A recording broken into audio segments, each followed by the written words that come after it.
चक्रं गगनं विशोकस्तस्मिन् यदन्तस्तदुपासितव्यम् यो वेदादो स्वरः प्रोक्तो वेदान्ते च प्रतिष्ठितः तस्य प्रकृतिलीनस्य यः परः स महेश्वरः. Good evening. We are very fortunate to have Swamiji here with us today, and he will be spending 1 week with us, giving us the insight about yoga, meditation and discourse. Humble pranams. On behalf of Hindu Society of Minnesota, I, Vallabha Tantri, the President of Hindu Temple, extend a hearty welcome to you. And we thank you for granting us the privilege of your company. Thank you. Friends, you all may be aware that prior to taking up the important responsibility of promoting the Sanatana Dharma, Swamiji has studied at prestigious institutions in India such as IIM and IIT. A dream educational background, if I can say that. I feel nostalgic and emotional about this interesting career path, or probably, more accurately I should say, about this life path that Swamiji has chosen. Because my father too, after having been a well-educated engineer and after serving as a professor of automobile engineering for 22 years, decided to start afresh as a Hindu priest and an astrologer to carry on the Vamsha Parampara. So I belong to a family of priests and astrologers, and my father gave up everything to follow his heart.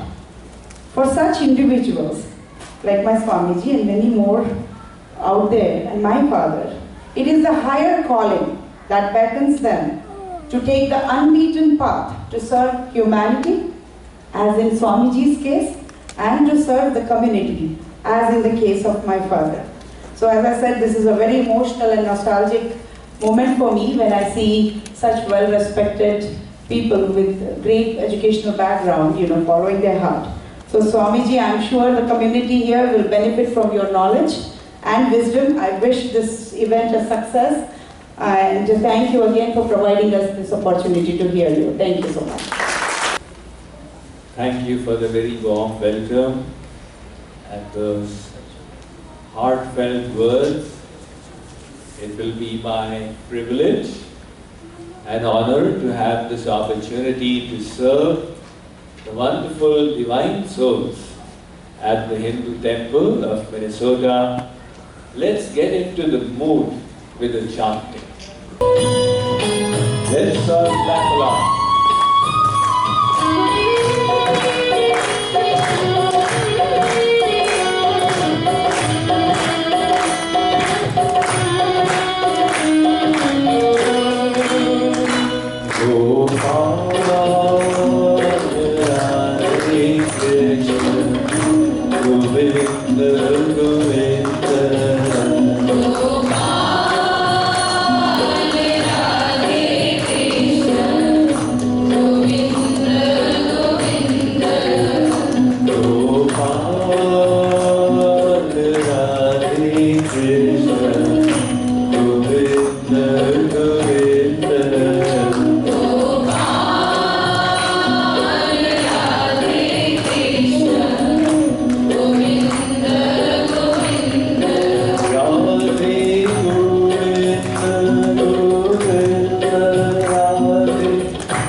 writer of the Ramayana, Valmiki Ji Maharaj, has written an interesting verse.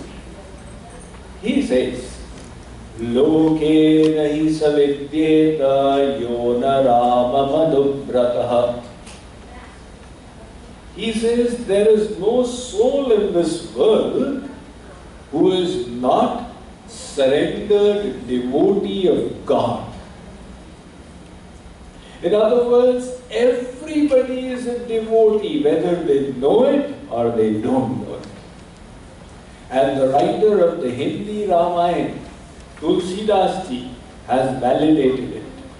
Asko jiva jantu jagmahi jehi raghunath prana priyanahi. He has included the insects, the birds, the bees. He says they are also devotees of Lord Ram. So the scriptures are telling us that we are all in love with God. There is no atheist in this world. Now that statement seems a bit radical because obviously we see this duality. There is night and day. There is hot and cold, truth and dishonesty, justice and injustice. Similarly, there are devotees and non-devotees. How is it that everybody is a devotee of God? There is no atheist in this world. That is what I am going to prove to you today. We are going to understand that no matter how much somebody tries, for millions of words, that person can love nothing but God.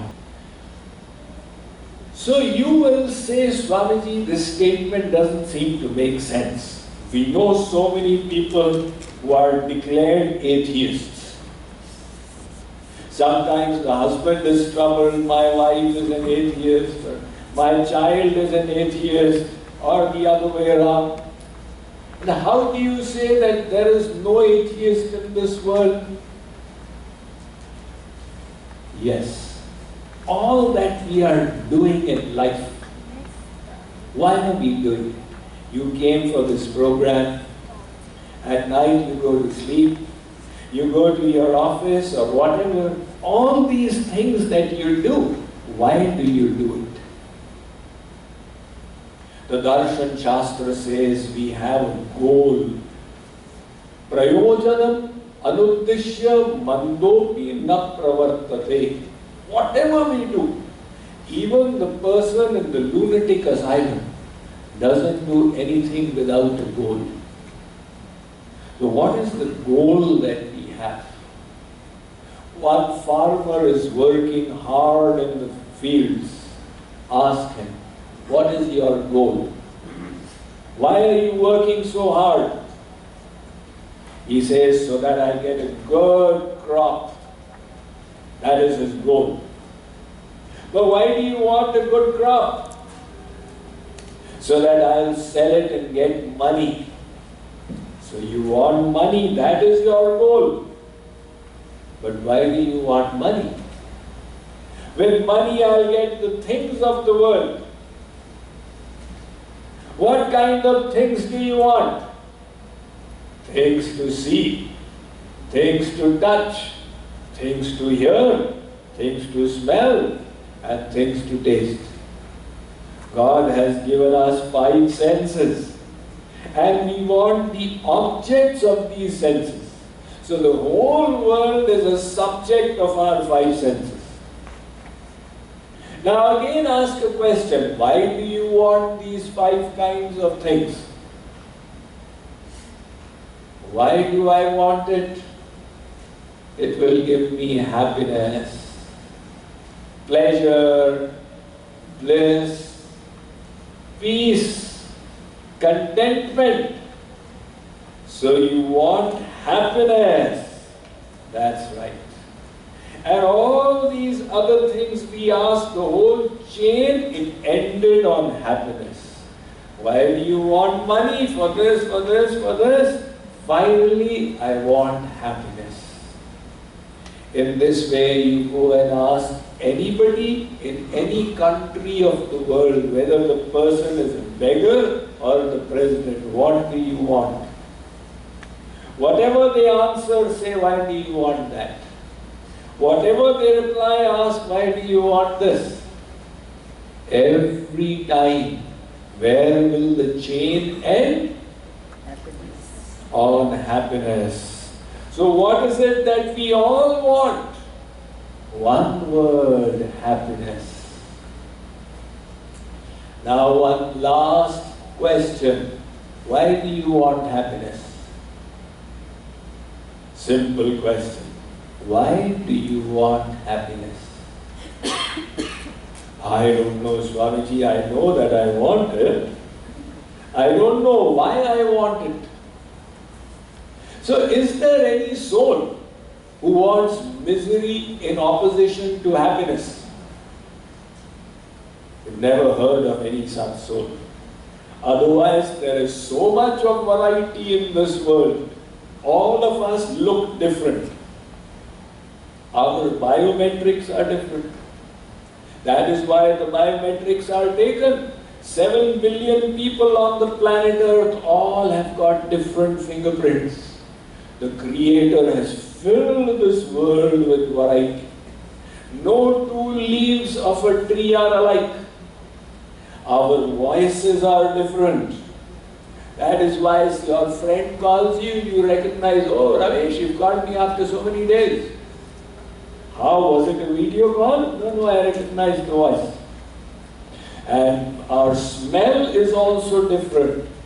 The dog recognizes by the smell. You go to meet your friend, he's got a dog, he sees and barks, who's this creature coming? He doesn't recognize the shape. But you go close, he smells. Okay, this smell, it's familiar to me, he's my friend, it's all right. So our bodily smells are different, our fingerprints are different, the mind is completely different. But in this matter, we are all one. Everybody alive wants happiness. If Ved Vyas were to come here and say, oh people of Minnesota, what do you want? Write it on a piece of paper. Somebody wrote, I want a new Cadillac. Somebody wrote, I want a 5-bedroom house. Somebody wrote, I want my child's marriage. So all the people submit the slips to Ved Vyas.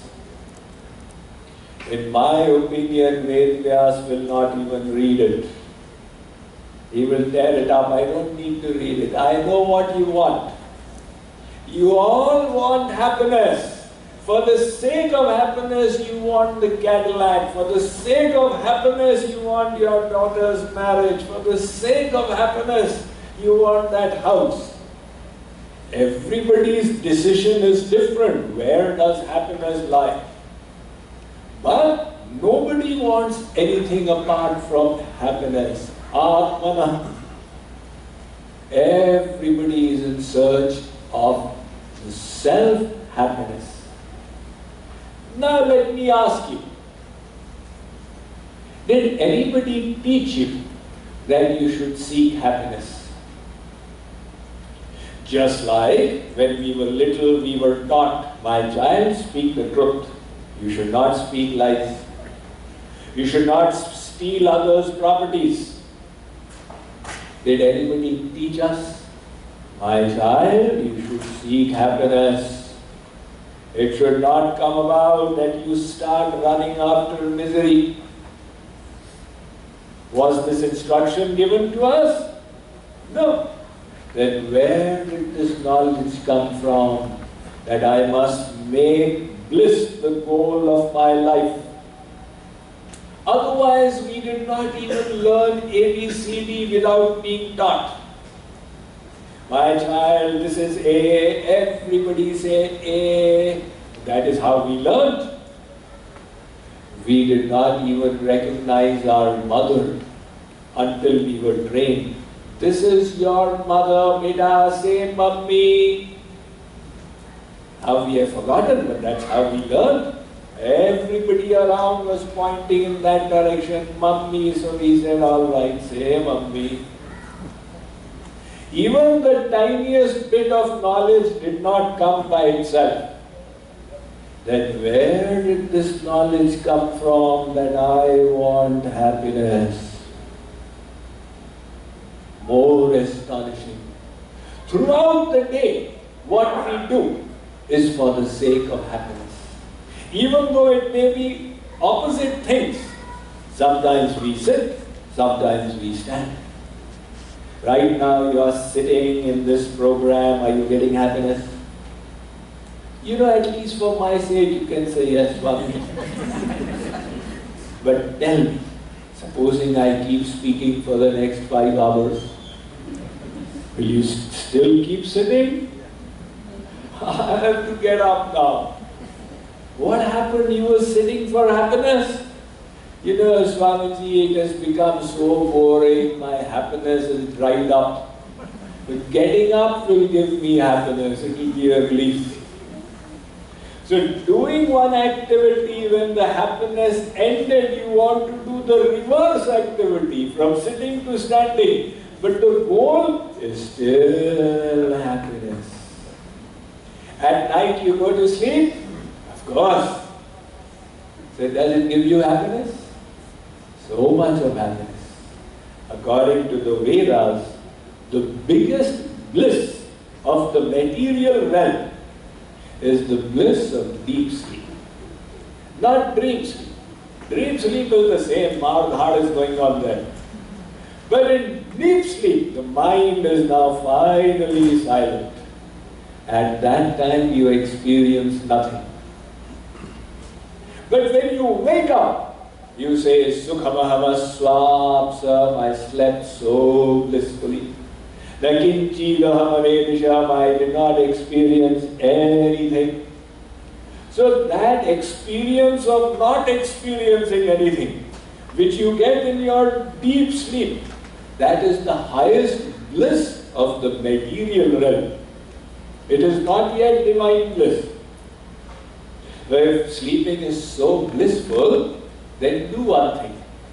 You go to sleep for 24 hours or 4 days.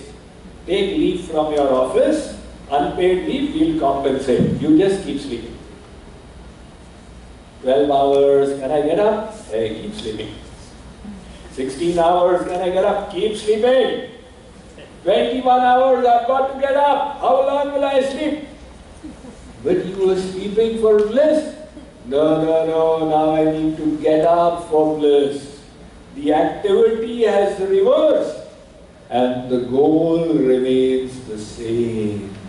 Throughout the day, we are in search of one thing, and that is happiness. And this knowledge that I want happiness, it came to us the moment we were born. When we were born, what is the first thing that we did? We cried. Now we don't remember. We did. That's how we came into the world, right? But why did we cry? Because in the process of birth, we experienced pain. And by crying, we revealed our nature. I have not come into this world for pain. I have come for happiness. Give me happiness and take away my pain. And from that day till today, for 24 hours every day, we are in search of happiness. What is the reason behind this? If you can understand it, you will automatically start going in the direction of God. And if you can understand the nature of God, you will automatically understand why you want happiness. So let us go now a little discussion about the nature of God. He is infinite, He is many things, but I am just giving you one perspective. In the Taittiriya Upanishad of the Yajurveda, In the Bhrigu Valli, there is a discussion. Bhrigu Maharaj, many of you have heard his name, an ancient sage. When he wanted divine knowledge, he thought, from where can I get it? Whom should I make my guru? So he decided that my father Varun Devata, is so wise, let me approach him for knowledge. Bhrigurvai Varuni Varnam Pitaram Upasasara Adhihi Bhagavo Brahmeti. He approached Varun and said, Father, today I am here not as your son, but as your disciple. That supreme divine personality, whom somebody calls Bhagavan, somebody says Brahman, somebody says Paramatma, God, Lord, Allah, Khuda.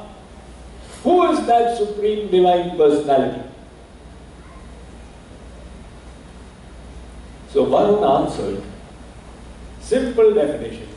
Yato vaimani bhutani jayante yena jatani jivanti yat prayantyabhisamvishanti. Very good. God is He from whom all living beings have emanated. Obviously, He is the source of creation. God is He within whom everything is situated. And God is He into whom it will all merge one day. So did you understand? Bhrigu said, from within into, Father, it has gone above my head. Please simplify. Varun said, look, God is not a subject of words. I tell you, when you understand, you will need to get realization. Go and practice austerities. Tapasa brahma vijigyasasva tapo brahmeti. So Bhrigu went off and practiced austerities. Now it's a long story. I am telling you, taking you straight to the last point. Like coming to the last page of a suspense novel. It goes through 5 stages. But lastly, Bhrigu says, Anando brahmeti vyadanat anandadhyeva kalvimani bhutani jayante anandena jatani jivanti anandam prayantyabhisamvishanti. God's nature is perfect bliss. We souls have all emanated from the ocean of bliss. We are all situated in bliss, and we shall all merge into bliss one day. So that is the nature of God. That is why you have heard the name of God, Sat Chit Anand. What does Anand mean? Bliss. Satyam Vijnanam Anandam Brahma. The Vedas are saying. Satyam Jnanam Anantam Brahma. The way mantras say. Satya Jnana Ananta Anandamatraika Rasamurtaya. The Srimad Bhagavad Mahapuran says God's Srimurti is made of bliss. Anandamatra Karapad Mukhodaradi. The Padma Puran says God's hands, feet, head, everything is made of bliss. So, what does that mean? See, I'm going a little deep into philosophy. Just 5 minutes you have to bear with me. You see, we Indians are used to hearing katha, right? So katha, you can hear even while sleeping. Because you have heard it 50 times. If in the Ram katha, Ravan has come, and then you fall asleep, and you wake up after 15 minutes, you can safely assume that Sita Haran must have happened by now. But here, I want to go a little deep and get some gems of knowledge. So that will require your attention. You have heard there is happiness in God. Happiness is not in the world, it is in God. But this statement is not correct. It is like saying there is water in the ocean. water in the ocean. So is the ocean a name of a vessel? Ocean means a huge body of water. So the ocean itself is water. And you're saying water in the ocean? It means water inside a huge body of water. What kind of statement is that? The fact is the ocean itself is water. But in expressing, you can say there is water in the ocean. Similarly, God Himself is bliss. But in expression, you can say there is bliss in God. That's not a technically correct statement. Just like the rasgulla. The Indian sweet dish, rasgulla, has got two parts. One is the sugar syrup called ras, and the other is the cheese ball called gulla, which is dry. Now when you soak the gulla in the ras, sugar syrup, and it absorbs the sugar, then it becomes the tasteful rasgulla. In other words, by itself it was insipid. The ras came in and it became rasgulla. Similarly, if you say there is bliss in God, that means by Himself He is blissless. And bliss came from somewhere, then He became blissful. The Vedas say He is not like us, that we need bliss from here and bliss from there. He Himself is bliss. Ananda evadastat anando parishtat ananda purastat ananda paschat ananduttaratah anando lakshanatah ananda eve tattvam sarvam. The Chandogya says that personality who is bliss inside and outside, to the left, to the right, below, above, everywhere bliss, that personality is God. In other words, God Himself is bliss, and bliss is God. They are synonymous terms. You will say, Swamiji, what are you trying to teach here? Yes, now come to the conclusion. We discussed we all want bliss or happiness. And everything we do is for the sake of happiness. We also discussed that God is bliss. So we all want bliss and God is bliss. So the Vedas say that is because you all want God. If A is equal to B and B is equal to C, then A is equal to C. You only want bliss and nothing apart from bliss, and bliss is God. So you only want God and nothing apart from God. Hence you are all devotees. Now you may not realize it. You may say, no, I don't believe in God. But do you believe in happiness? Yeah, I want happiness, but I don't believe in God. That's like a child going to his mother and saying, Mummy, I don't believe in your husband. My little child, what are you talking today? I don't believe in your husband. But do you believe in your father? Yeah, I believe in my father. He gets chocolates for me, but not in your husband. The mother says, my little child, the personality whom I address as husband, you are addressing as father. They are not two personalities. They are two ways of addressing the same one person.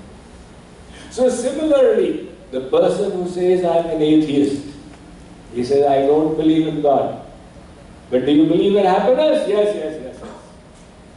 The biggest materialist in Indian philosophy was Charvak. Has anybody heard of his philosophy? Yavat jive sukham jive dhanam kritva dhitam pive bhasmi bhutasya dehasya punaragamanam kuta. This is like the Epicurean philosophy of the Greeks. Charvak said, as long as you live, be happy. If you get happiness from ghee, then beg, borrow or steal and drink that ghee. Because what will happen after death, who knows and who cares?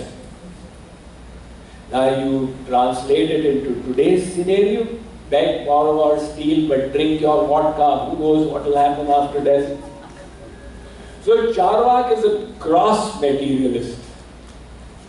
But what is his goal? Yavat jivet, sukham jivet. What does Charvak want? Happiness. He is also in search of happiness.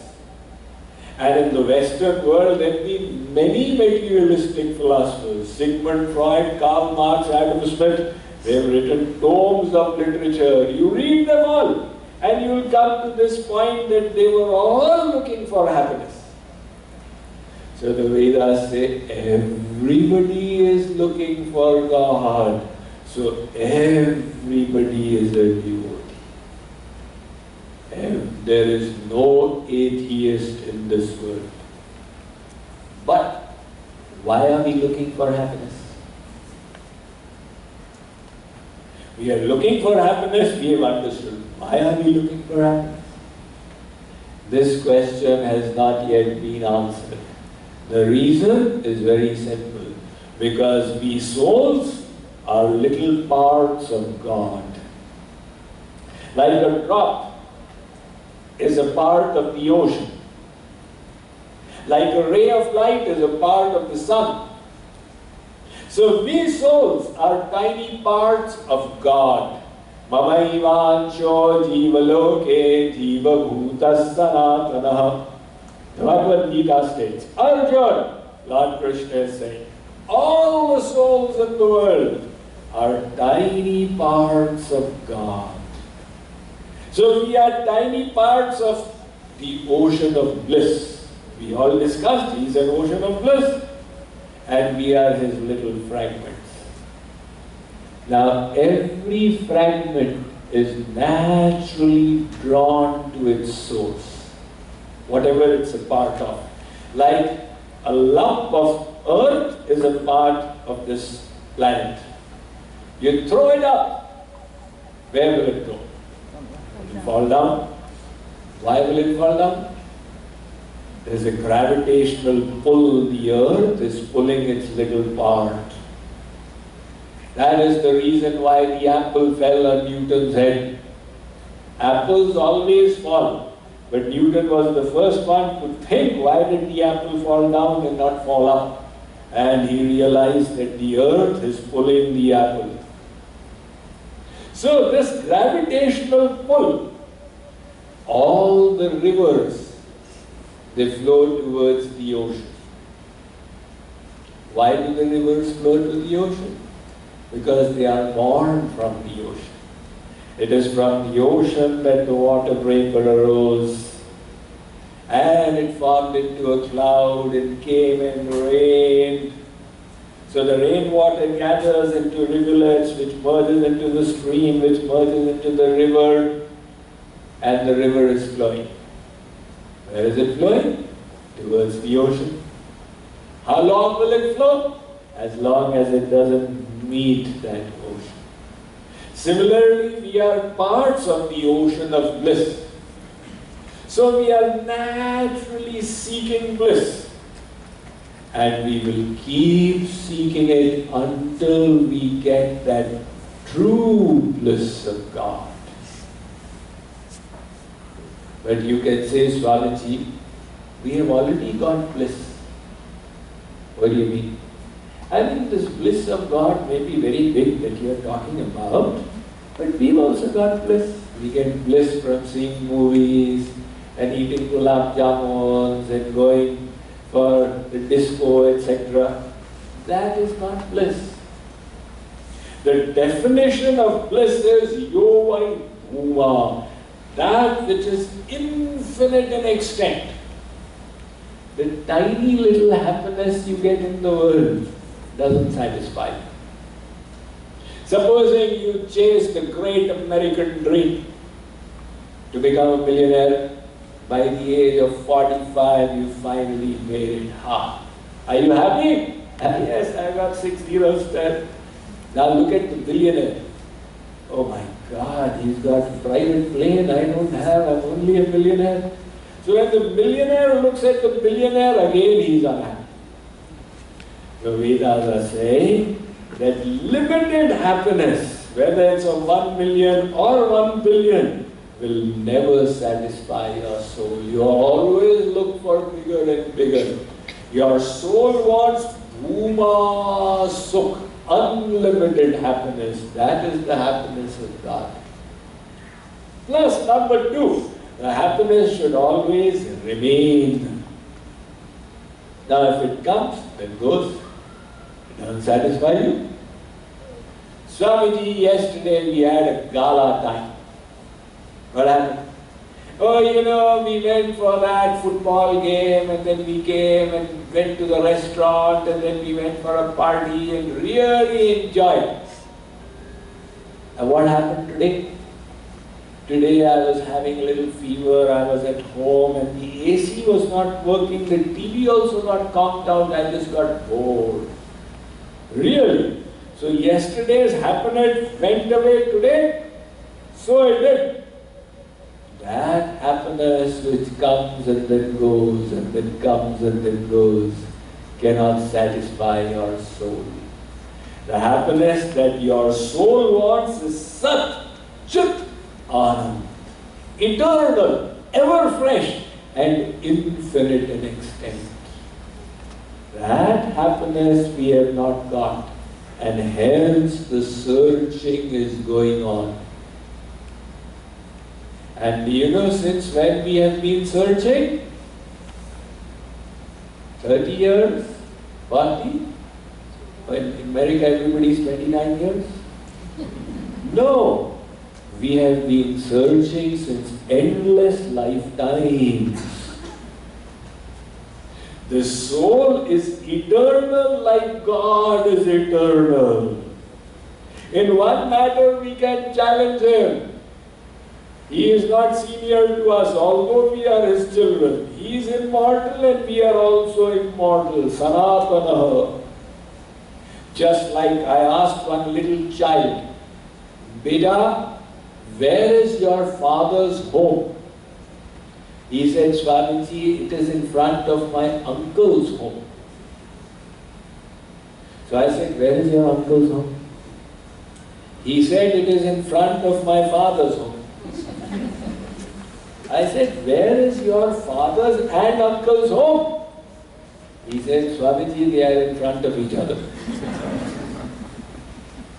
Similarly, if somebody asks you, since when has God existed? Let's say tomorrow you go to office, day after tomorrow, and your friend says, you went to Swamiji's lecture, can you tell us since when has God existed? You say, since we have existed, God has existed. And since when have we existed? So you say, since God has existed, we have existed. And if your friend asks a third time, since when have we and God existed? You can say, since when, even time, the question when did not exist, since then. Time begins upon creation. Aksharat sanjayate kala. God starts time when He creates the world. And at Mahapralaya, in dissolution, there was no time. The soul has existed since then. So our search for happiness is since innumerable lifetimes.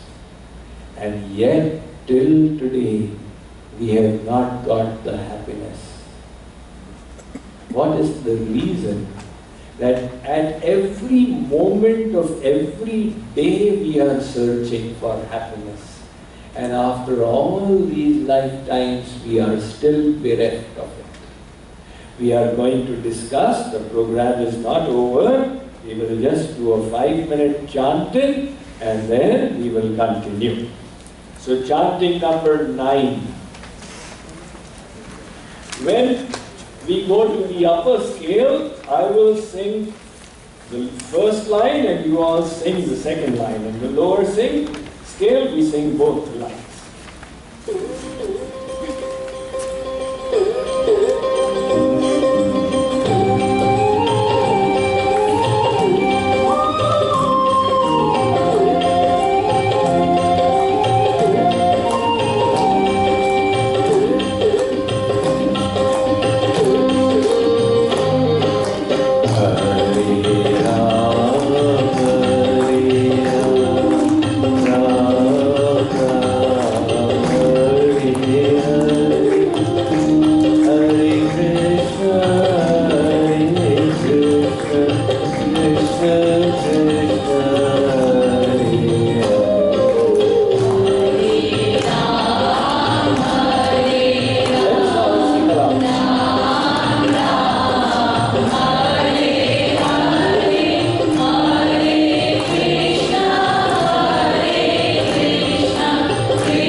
we all understood that we want happiness.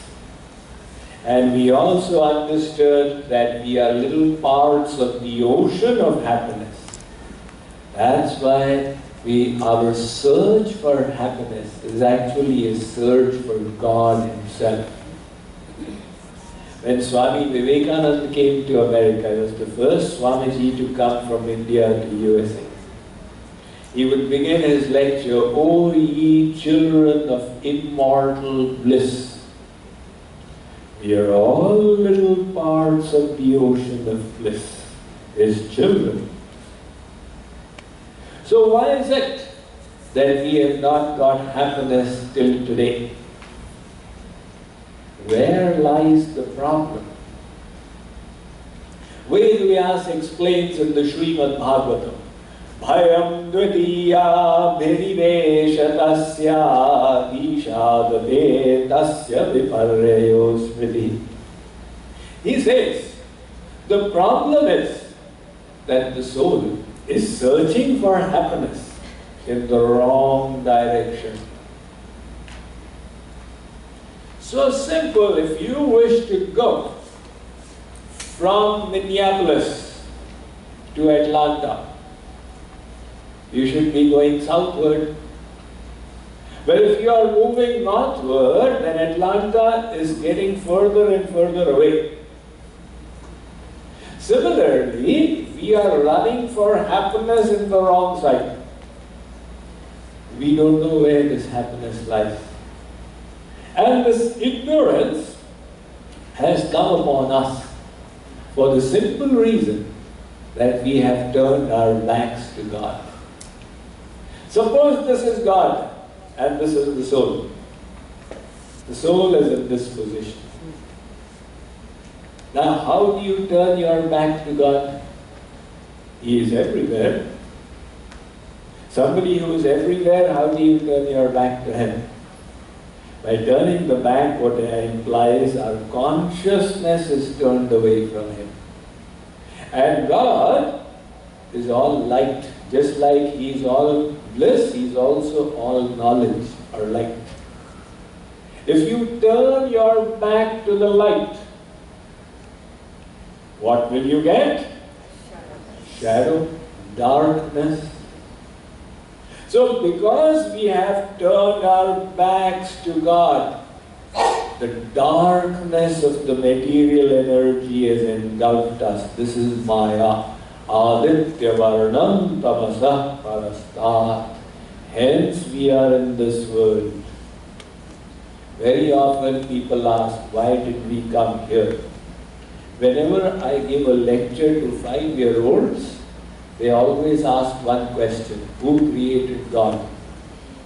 And when I give a lecture to college students, they ask the question, why did we come here?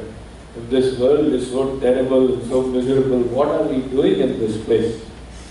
And then if you ask a question to 40-year-olds, a lecture to 40-year-olds, the curiosity is finished by them. Doesn't matter. But not the college students. They ask, why did I come here? Once I was giving a lecture in a small town in Odisha, and one college student used to attend. When it got over, he said, Swamiji, you'll be visiting the next town. Can I come and stay with you? I'll get the benefit of association and I'll also have opportunity to serve. I said, most welcome. So he accompanied me. Now the Sunday lecture ended a little early. So after the lecture at night, we were taking a stroll. And the student asked me the same question. Why did we come here? Means not to this city, but to this world. I thought how to answer him. There was a cinema hall in front. I asked him, do you have money for tickets? He said, yes, Swamiji. I said, buy 2 tickets. He said, for whom? I said, for you and for me. Swamiji, you will see a movie? Yes, today in your company. So he went and got 2 balcony seats. We entered with that into the cinema hall, Indian cinema hall, pitch dark. There was an usher with a thin beam torch. He inspected our tickets and indicated with the beam, go up the stairs.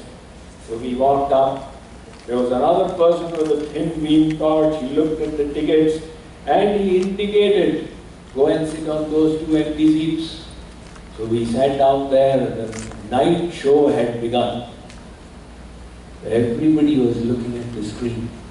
A lot of drama was unfolding there. There was this hero and heroine and police chase and car chase, Bollywood formula, masala movie. So within 15 minutes, the student got completely absorbed in the plot that was unfolding. He forgot that I am sitting by his side. So when I saw that he is totally oblivious, I said, hey. He said, shh. I said, listen, don't disturb. So I pulled his finger a little. Oh, the Swamiji. I said, why didn't he come here? You see, he had asked me 15 minutes ago the question, why did we come here into this world? I turned the tables. I said, why did we come here into the cinema hall? He was unable to think of a response. He was completely nonplussed. I said, nevertheless, come out. You will get an answer to your question now.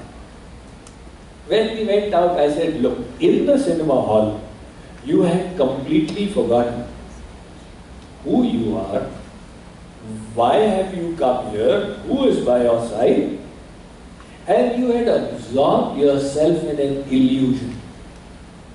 In those days, it was the celluloid. The celluloid used to move like this, and white light would be thrown, so it was catching the colors, and the color light was falling on the screen. So you had taken that light to be the reality. This was the confusion. It was only light catching colors and falling, but this is a man, this is a woman. I used to hear from my parents that in those days when the movies had just come, people would go in the cinema hall and half the hall would be crying. They identified it so much as a reality. So I said, look, in the cinema hall, you forgot the reality and got lost in the illusion. So why did this bewilderment happen? Because of the darkness that prevailed there. That was conducive to the illusion. Supposing the manager had come and put on the main switch, crack, everybody's illusion would be dispelled. Oh, where are my chappals? Get it. I hope my keys have not fallen down. Gather them.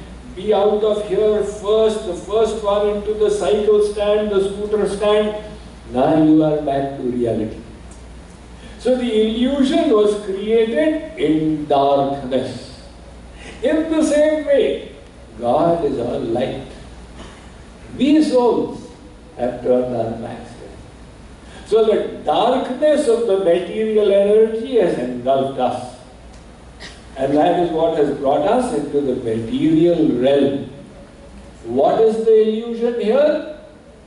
We have forgotten ourselves. And we have forgotten God as well. When we forget that I am the soul, it's natural we forget I am a part of the Supreme Soul. Then now what do we think we are? This body. You ask anybody, can you please tell me who are you? Swamiji, my name is Ramesh Srivastava. Srivastava, I did not ask your name. This name Ramesh you got when you were 3 years old. Before that, what were your parents calling you? They used to call me Pappu. So when you were Pappu, were you a different person? When you became Ramesh, did you change? No, I'm the same person. So obviously you are not your name. Tell me, who are you? Swamiji, you should have guessed from the name Srivastava, I'm a Kayast. That Kayast has got nothing to do with you. That is only a designation of the body. Are you the body? Supposing somebody goes into a Toyota and we say, who are you? I am a Toyota. And then he goes into a Mercedes. Now who are you? I am a Mercedes. What kind of craziness? I am asking the driver, he identifies with the car. So you are giving the designation of the body. But this body is left behind one day. And then everybody says, such and such person left the world. It gets announced on the television. This great personality, this governor, yesterday at 9 o'clock he left the world. Even in communist countries they will announce, he left the world. And next day morning at 9 o'clock, 1,000 people have lined up at his residence. You ask him, sir, where are you going? I am going to see that so-and-so governor. But did you not hear the television? He has left the world. If he has left the world, how will you see him? The only way you can see a person who has left the world is you also leave the world. You see him in the other world? No. He has left the world, but his body is there. I am going to have Antim Darshan. See the body for the last time. That means the body was different. The person was different. So you are also not your body. Who are you? Swamiji, I have read in books that I am the soul, the Atman, the Jiva. Is that the way to introduce yourself? I have read that I am Ram Gopal. You have no experience of yourself. We forgot our own self, number one. Number two. Once we decided I am the body, now the happiness of the body, we made it as our goal. I want happiness. What kind of happiness? The happiness of the body. So for bodily happiness, we started running in this world. What should I see? What should I smell? What should I taste that I get happiness? But in this running, nobody ever got satisfied. You ask, now supposing I ask you all, has any of you got true happiness? Everybody will have to say, not yet, Swami. I am looking for it, but I have not yet got it. So, if you have been running for so long and not got it, is it possible that you are running in the wrong direction? No, I have not got it, but that other person must be having it.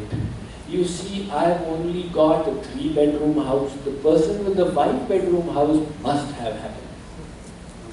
I am only on H1 visa. The person with the green card must be having happiness. And if you find that nobody is happy in this world, then you will say the direction of my running is wrong. You see, there was one person who used to always complain to God, oh God, you wrote all the miseries on my name. These other people are so happy. That's what people think, right? I am not happy, that guy must be happy. So he also used to complain to God, oh God, other people are so happy, I am not happy. I am so miserable. And God said, all right, you gather at night. He came in his dream and he spoke to him. He said, oh soul, gather all your miseries and put them in a bag and bring them back to the temple. I am going to meet you there. So he woke up. He said, wow, what a dream that was. It was as if God was actually speaking. See, sometimes you get a dream where you feel, my God, was that real? He said, all right, let me obey. So he picked up all his miseries, put them in the bag, and he came out of the house. It was 4:15 in the morning, all dark. When he came out, all groggy, he found his neighbors are also coming out. with one bag. What? God gave the same dream to all of them. They have also got misery bags. They were looking so happy. It seems that they are also not happy. And their misery bag is bigger than mine. So what is in their misery bag? So all the people came to the temple with their misery bags. God started speaking. He said, I've got nails driven in the wall. You hang your bag by one nail and stand by the side of it. Everybody did that, and God said, take a look at the other misery bags. Which is the one you like? Select one. The lights are going to go off for 10 minutes. In that time, you can do an exchange. When the lights come back on, whoever is close to whichever bag, that person can pick up the bag and go. It will be a fair exchange. So the lights went off. There was perfect silence. After 10 minutes, the lights came on again. It was discovered everybody was next to their own misery bag. Everybody thought, let me play it safe. At least I know what is in this misery bag. There's a little bit of pain in the knees and a little problem with the child and a little stomach upset. But this guy's misery bag, who knows what is in it? It is all like a black box. Maybe he's got H1N1 virus or Zika virus is also spreading nowadays. So everybody picked up their own misery bag and they left. And this illusion, I am not happy, the other guy must be happy, was dispelled. Nobody is happy in this world. And yet we are running. So why are we running? Because of the first mistake we have made. We have forgotten the nature of the self as the soul, and we have assumed the self to be the body. And once this mistake is made, now compounding mistake starts. What is a compounding mistake? You start your mathematics from here. 2 plus 2 is equal to 5. Let us say, you start your compounding from here. So all the other computations that go on, the mistake will remain and keep on increasing. In the same way, when we think, I am the body. Now the relatives of the body, they are all mine. Who is your father? Swamy. Who is your mother? Your friends and relatives, this. Your place of residence, that house you see there. Again wrong. They are all the relatives of your body. When it comes to the soul, Tvameva Mata cha Pita Tvameva Tvameva Bandhuscha Sakha Tvameva Tvameva Vidya Dravinam Tvameva Tvameva Sarvam Mama Deva Deva. Soul's father, mother, friend, relative, wealth is all God. The worldly relatives are there for a little while. And then, upon death, they are all left behind.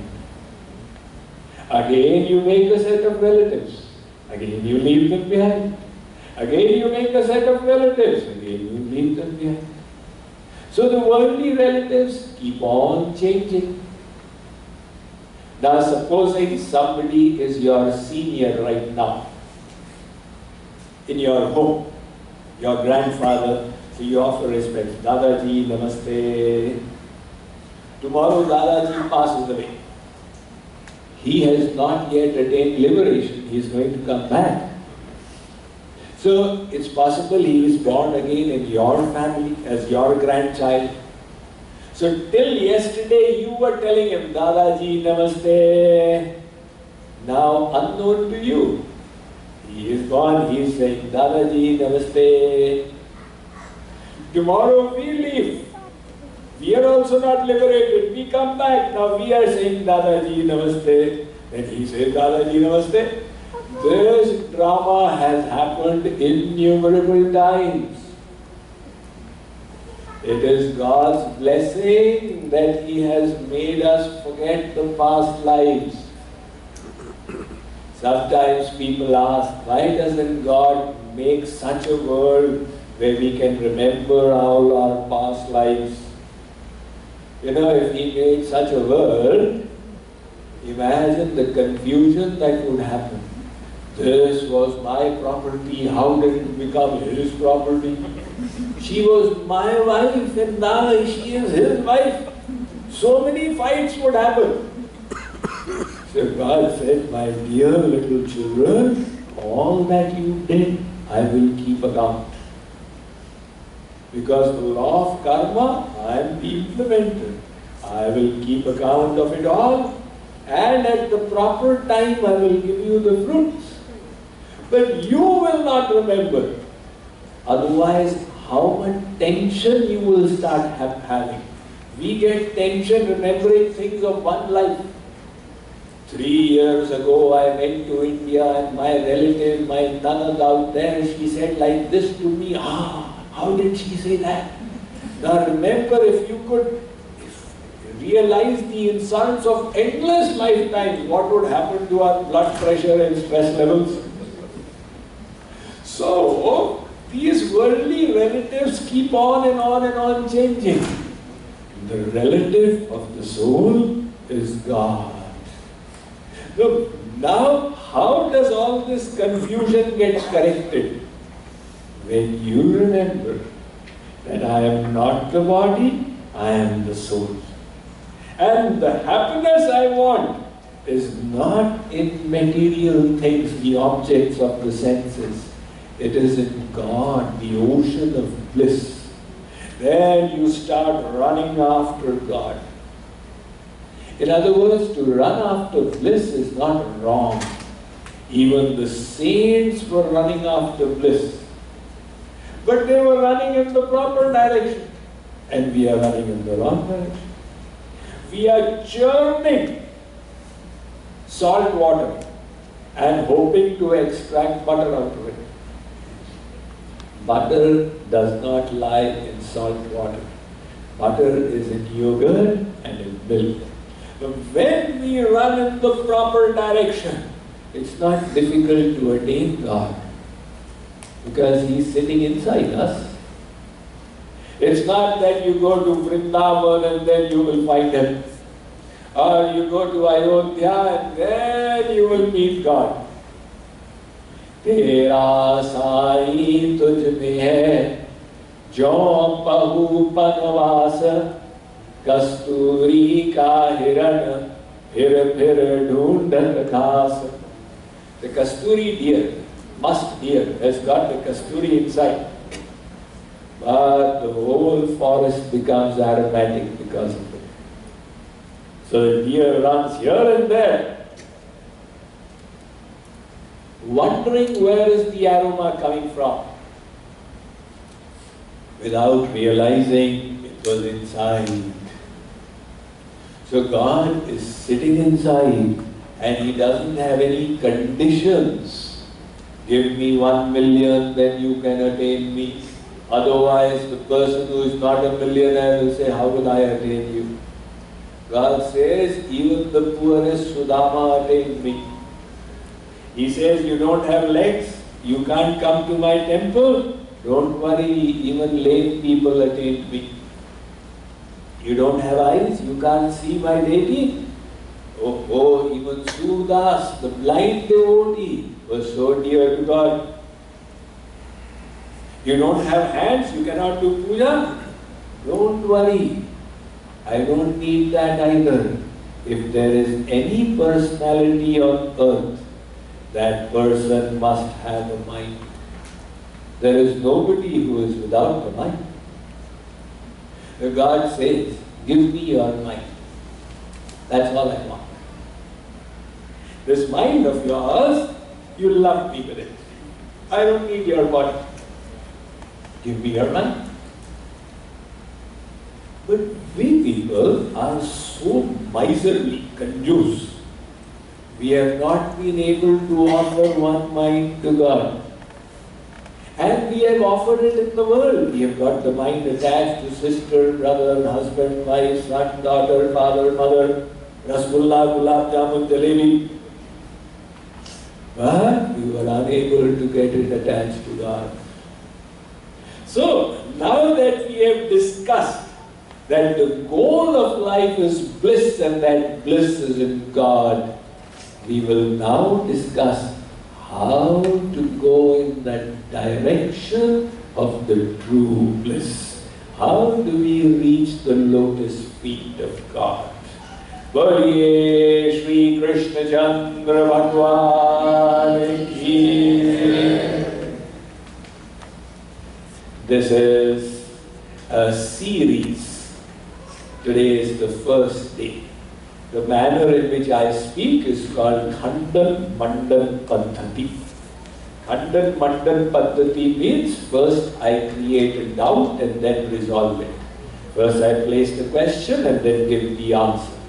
So some questions will be placed today and answered tomorrow. Some may be answered after 2 days. That is why it becomes necessary to attend every day. If you attend a little bit, then don't attend some, then attend a little. It's possible you went away with the doubt and no resolution. Instead of benefit, you suffer a loss. So, as long as the series continues till Friday 7 days, do try and be regular.